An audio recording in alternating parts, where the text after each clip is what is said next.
l'ostéopathie, c'est basé sur ce qu'on appelle des sciences fondamentales, donc c'est exactement les mêmes études que sur la médecine ou en kiné. On va étudier autant l'histologie, l'anatomie évidemment, les pathologies, comment fonctionnent les pathologies, ça s'appelle la physiopathologie. Donc on va étudier tous ces domaines des sciences que l'on connaît. On parle de sciences fondamentales, et ensuite on a des connaissances spécifiques qui ont été étudiées, recherchées par des ostéopathes depuis des années. C'est une science qui reste quand même assez jeune, c'est dans les années 1850 en gros aux États-Unis. C'est une médecine qui a été fondée par un médecin qui s'appelle Andrew Taylor Still, un médecin de l'époque, très clairement, qui a fait des recherches. Le premier traitement qu'il a fait, c'est sur les diphtéries. Ce n'est pas du tout sur une entorse de cheville. On est sur une pathologie donc, qui est bactérienne, externe, où pour lui, le corps, tout simplement, permettait à cette bactérie de s'installer parce qu'il y avait une perte de mobilité, une dysfonction que nous on appelle ostéopathique. Du coup, dans sa vision et sa compréhension du corps, un petit peu différent de ce que l'on a à l'heure actuelle, pour lui, c'était redonner une bonne mobilité au niveau des viscères, ce qui allait traiter le problème bactérien ou viral, qu'importe le problème. Donc l'ostéopathie va s'intéresser, je dirais pas non pas tellement à une pathologie, mais va s'intéresser à la santé, à la perte de santé dans des tissus.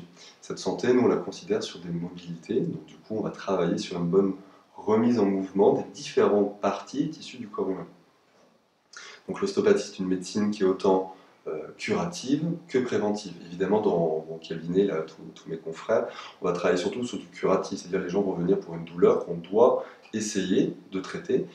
Il y a aussi cet aspect très préventif, il vaut mieux traiter les choses avant qu'il y ait des douleurs. Alors, on va avoir des petites dysfonctions, des pertes de mobilité qu'on ne ressent pas forcément, mais que l'ostéopathe, par sa qualité de toucher et de ressenti, va pouvoir diagnostiquer et traiter pour éviter, on va dire sur plus ou moins long terme, l'apparition de douleurs qui pourraient être consécutives, on va dire, à ces pertes de mobilité. L'idée, c'est qu'on travaille évidemment en collaboration avec tout le secteur médical et paramédical. L'ostéopathe est un praticien de première intention en France, c'est-à-dire qu'il est habilité à recevoir un patient tout comme on va aller voir un médecin, donc en première intention. On va établir déjà un diagnostic qui va être médical, ensuite un diagnostic ostéo et proposer un traitement ostéopathique par la suite. Parfois, on a besoin quand même d'examens complémentaires, des radios, des IRM. Donc, on va simplement contacter le médecin et proposer au patient d'aller voir son médecin pour avoir ces informations qui sont essentielles dans nos diagnostics, autant pour le médecin que pour nous. Donc, il y a cette approche pluridisciplinaire. Évidemment, il y a une grosse différence sur les principes de traitement, sur cette compréhension, cette vision que l'on a du corps humain.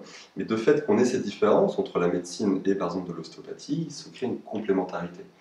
Donc, si c'était identique, il n'y avait pas de complémentarité entre les choses. Je vais vous prendre un exemple très simple. On va prendre l'exemple par exemple sur un ulcère gastrique. Médicalement, on va traiter l'hyperacidité, qui va être due à différents facteurs. Donc, on va mettre des inhibiteurs, on appelle ça de la pompe à protons. Donc, on va éliminer, alors c'est le médecin qui fait ça, il va éliminer donc, la sécrétion d'acide. Nous, en ostéopathie, on va également travailler. On va considérer simplement l'estomac qui est une grosse poche avec ce qu'on appelle des mécanorécepteurs. Quand le bol alimentaire tombe dans l'estomac, ça dilate l'estomac. Donc ça va appuyer sur ces mécanorécepteurs qui vont sécréter de l'acide naturellement pour entamer la première phase de digestion des aliments. Et bien, tout simplement, nous, on va venir rechercher les compressions qu'il peut y avoir sur cet estomac. Donc simplement, on a un diaphragme qui va appuyer sur l'estomac. Si ce diaphragme est contracté sur des stress, ou différents chocs physiques ou émotionnels, on va relâcher ces tissus pour supprimer la pression qu'il y a également sur l'estomac. Donc le traitement médical va permettre une action très rapide et l'ostéopathie va essayer de traiter cette cause un peu externe de compression qui pourrait et qui peut, on le sait, entraîner ces ulcères. Donc l'approche est différente, mais les traitements sont totalement complémentaires. Je dirais que les deux sont nécessaires.